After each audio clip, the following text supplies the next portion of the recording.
The music is a symphony to the ears, and the game is just a symphony on the eyes. Welcome to Soccer Showdown, exclusively on the Fantasy Sports Network. I'm your host, Jersey Joe Archino. In Euro 2016, well, the quarterfinals are just underway. Had our first match of the quarterfinal round the other day with Portugal pulling away against Poland. Surprise, surprise, in penalty kicks. And it's one of those things where during the show, we're going to go through all the Euro matchups in the quarterfinals.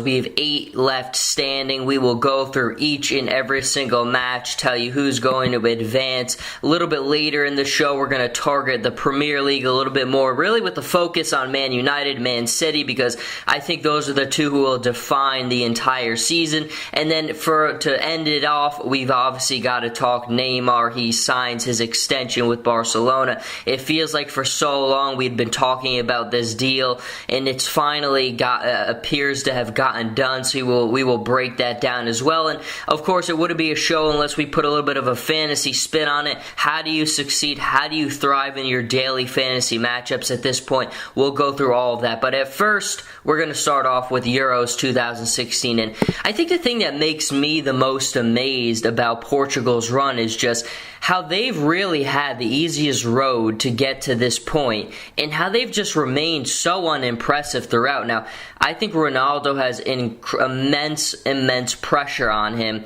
to deliver at this stage, and he hasn't been at his best. He has had a few moments, but largely his performance hasn't been at what he's capable of doing. It's really been the lesser name players for Portugal who've been the ones who've carried the mantle. And when you look at Portugal, the thing that just has to boggle the mind is they haven't won a match in this tournament yet, and they're advancing basically past the quarterfinals. I think that really is an incredible statement there. But, I mean, they've clawed their way through to this point. They've survived on penalty kicks and extra time, and it hasn't been pretty. And I think the story does end soon. I just can't see it going any longer. I mean, when you haven't won a match to this point in the tournament, how are you going to get past some of these other big tier teams? And I think clearly when it's all said and done, when we look at the end of these quarterfinal matches, when you look at the teams who are left standing, I can't see any conceivable way where Portugal won't be the worst one. And again, it's just they have had the easier road, easier than anybody, and they have not been impressive throughout. And when you have these opportunities, you just have to take advantage of them, and they haven't. They've really done what they've had to do to get by, but I think they've had to show a little bit more than they have. And at this point, they're either slated to play Wales or Belgium. Wales, obviously, a lot like a Portugal, where they are very one-man focused on Gareth Bale, but Gareth Bale's teammates have stepped up immeasurably, and Wales won their group. They've been a very tough matchup for anyone to play. So no matter who it is, Wales or Belgium, I think that Portugal's story ends very soon, but that does lead us to the next matchup in Wales and Belgium. And it's a very interesting one because I've said many times, I think Dimitri Payet and Gareth Bale have obviously been the two most important players in Euro 2016. They have controlled the tempo of their matches. They've shown a leadership quality, but no one has shown and demonstrated a better leadership quality than Gareth Bale. Even when Wales lost their match to England, they still were able to win their group. They never got down. Gareth Bale always said the right things. He's the leader that Wales needs. And when you're a small little nation like that, and you haven't really done a ton and aren't built as a soccer powerhouse, you need a guy like a Gareth Bale to be that leader. It's easy for a guy like him to just go and try to win matches on his own like Ronaldo, but where he makes his difference is by leading by example, saying the right things, demonstrating the right qualities, and that's all that Gareth Bale has done. So it's not just that he has been the ultimate scoring factor for them. He's done it all with his play, and he's done it all with his conduct off the field as well. Gareth Bale has been an incredible guy. And to me, easily the best player of Euro 2016 in this tournament. Where we go to next is Belgium, though, because Belgium has such a star-studded lineup, so much talent. Eden Hazard, Kevin De Bruyne, Romelu Lukaku, and that's not even to mention that Vincent Kompany hasn't even been able to go during this tournament due to not being healthy. But it's one of those things where when we look at it, they had their hiccup, their first match of Euro 2016 against Italy. It's really kind of a shocker because we all come into this tournament very down on Italy. We think this is one of the most down Italy sides we've seen in a long while. But Italy just comes out and they blow the doors off of Belgium. They impose their will defensively. They find their scoring prowess. It all looks good for Italy. Belgium, on the other hand, looks so disconnected, and I think that's the most important thing in this tournament is unity. It's not always easy to get all these guys to buy in together, but Belgium certainly didn't have that at the start. But now they look like a very united side, a very connected side. And I think what makes it easier for them is when you have a player like a Kevin De Bruyne, like an Eden Hazard, they're so good at putting other teammates to create chances for them, put them in opportunities to score, and they control the tempo so well. So Belgium is playing very well right now. I do like them over Wales. I think Wales is playing with a lot of confidence. Gareth Bale has been incredible. He's gotten a lot of more help than I ever could have imagined from his teammates. But Belgium just has the overwhelming talent, and in a phase like this, even though they haven't always been the most connected side, they have been getting better and better in their last few matches, and I like the growth that I've seen. I love the talent that they have. I think Belgium will advance, and they will play Portugal. And like I've already alluded to with Portugal, when you look at a potential matchup of Belgium versus Portugal, Belgium has almost all the advantages. They have more talent, they have more depth.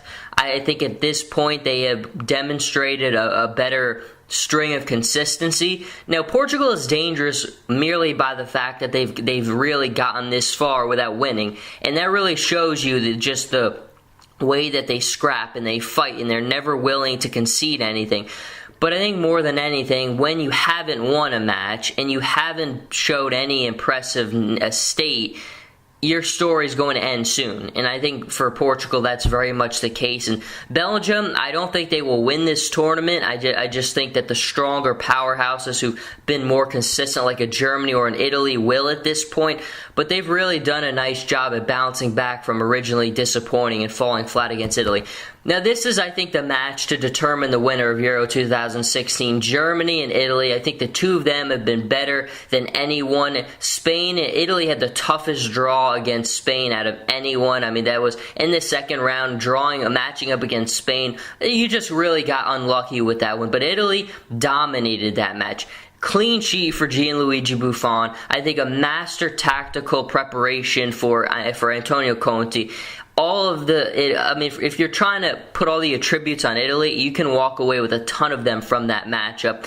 This is a very difficult one, though. I mean, you talk about a tough road. No one's had a tougher road than Italy has had in this tournament. They go up against Spain. Now you go up against Germany. And that's really why I think whoever wins this quarterfinal matchup wins the whole thing.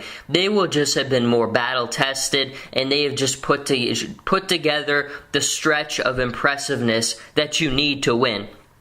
Italy, Germany. Now, here's the interesting thing, and if you listen to me before, you kind of know my thoughts on this. Italian sides always give German sides trouble. It doesn't matter if it's at the club or at the international level. Italian tactics, defensive tactics, are so difficult to get prepared for, and German sides especially have had their trouble with adjusting to them. Making the pick now, I would go with Italy here. It's going to be such a difficult matchup. Germany's efficiency against Italy's defensive tactics. But I think we have to look at what history has shown us. And what history has shown us in recent memory is that Italian defensive tactics give Germany a lot of problems. I think that's why you have to go with Italy to defeat Germany here. But this is going to be the match of the tournament. If Germany wins here, they win Euro 2016. If Italy wins here, I think they defeat whoever else they would play and win Euro 2016. It's just the way it is. When you rank who's been the most impressive throughout, it's obviously been Germany, Italy. It was Spain for a little while, and then, of course, they lose to Italy. And then I think behind them, you could put whoever you want. Maybe France, but we'll get to France in a minute and talk more about them. But I think when you look at this matchup, it's got star-studded talent all over. You've got the best two goalkeepers on both sides, so getting goals is not going to be easy. Germany obviously has a better attack than Italy does. But how easy is it going to be for Germany's attack to hold possession, to get quality attacks on Italy? It's one thing if they even are getting good attacks and good looks on goal, but Gianluigi Buffon has been incredible in this tournament. I mean, you talk about a veteran presence leading the way. England had no veteran presence, and it's why they lost to Iceland and why their national football morale is in shambles. But Italy, it is not the strongest side they put out in a long time. But having veteran presence has meant everything to them. Having backline defenders like Chiellini, like all those guys that they have. I mean, you talk about Bonucci. Everyone they have had played their role and have demonstrated their veteran presence and given that knowledge to the younger players on this side. And there's no one better to lead that than Gianluigi Buffon. I'm going on recent memory. I'm going on what I've seen at the club and the national level. I have Italy beating Germany, and I think that's the toughest matchup left on the schedule. No matter who Italy plays, I see them winning Euro 2016 if they beat Germany, because they will have gone through the gauntlet with Spain and Germany, and then they'd most likely play France after that. It doesn't get much harder, and you're probably going to ask, well, doesn't that wear you down? Doesn't that put the fatigue on you? But I think Italy has so much to prove in this tournament because they're not doubted very often. When you're a traditional power and you've won as much as everybody and people are doubting you, saying this is the worst Italian side we've seen maybe ever, well, that's going to put a little chip on your shoulder, and Italy has played with that chip on their shoulder. Their veterans have shown up, done what they need to. They have been remarkable, and I have Italy with this one, and if they do get it done, I have them winning this whole thing. Now we go to the last quarterfinal matchup. That, of course, will be France against Iceland. Of course, I think we all had France penciled in here, but Iceland, by no means did anyone have penciled in here. It would have been fun to have England-France just because of the historic rivalry and tension between the two nations, but this is the matchup we're slated for, and I don't think anyone's really given Iceland a chance here, but Iceland makes it difficult for people. I mean, if there is a huge talent gap here between France and Iceland, like there has been. There was a huge talent gap between England and Iceland, but Iceland came out because Iceland plays tough. They know what they are. They know how they have to play, and they are not a team I think anyone wants to play right now. They've got momentum on their side. They've got a ton of energy. They're young. They really have nothing to lose, and that is dangerous. France has played every single match under extraordinary scrutiny. Every twist and turn they have been scrutinized. I mean, there has been a little bit of problems with connectivity, I think, at times. So they have so much pressure in this tournament, of course, being the host, and Iceland's got nothing to lose. Iceland shouldn't be here. Iceland shouldn't be at this point, but they are. And I think that's a very dangerous one. Of course, I'm going with France here, but one thing I've been constantly worried about with France, and if you follow me on Twitter at Joe Archino, you'll know I've been worried about this, is France just at times can't get the ball rolling quick enough. They have not scored in the first half of matches throughout this tournament. They've had to play hero ball late. They've got on all their goals in the second half of matches.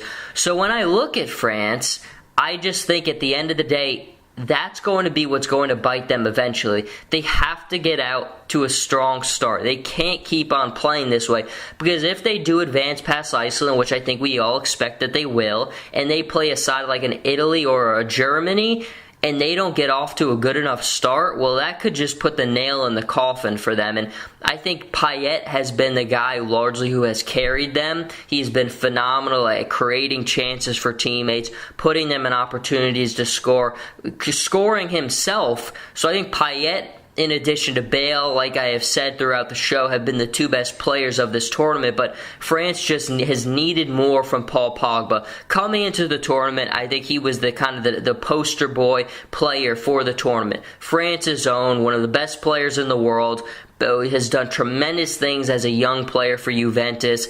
But when I look at him, he just hasn't been that factor you thought he would be in this tournament. And when you're a player of his caliber, I think we all just expected a little bit more from a Paul Pogba. But I do have France getting past Iceland.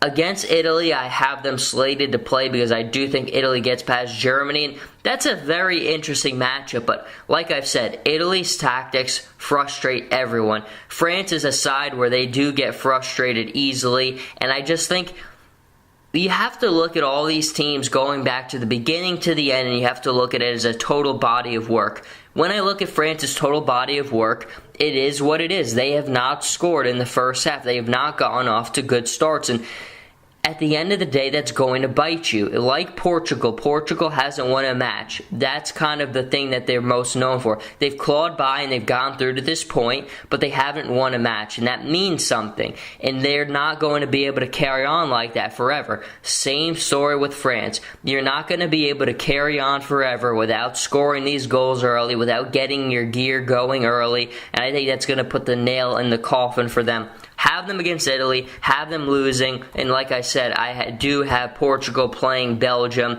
and then I have Belgium over them. So it would set up certainly for a very interesting matchup. I think whoever comes out on top of this tournament, there is a pretty big drop-off between both sides. If you have your bracket out, you kind of have Germany, Italy, and France and Iceland on the right side of it, and then on the other side of it, you have Portugal, Belgium, and of course Wales. But Belgium plays Wales. I think we all expect Belgium, although Wales will give them a run.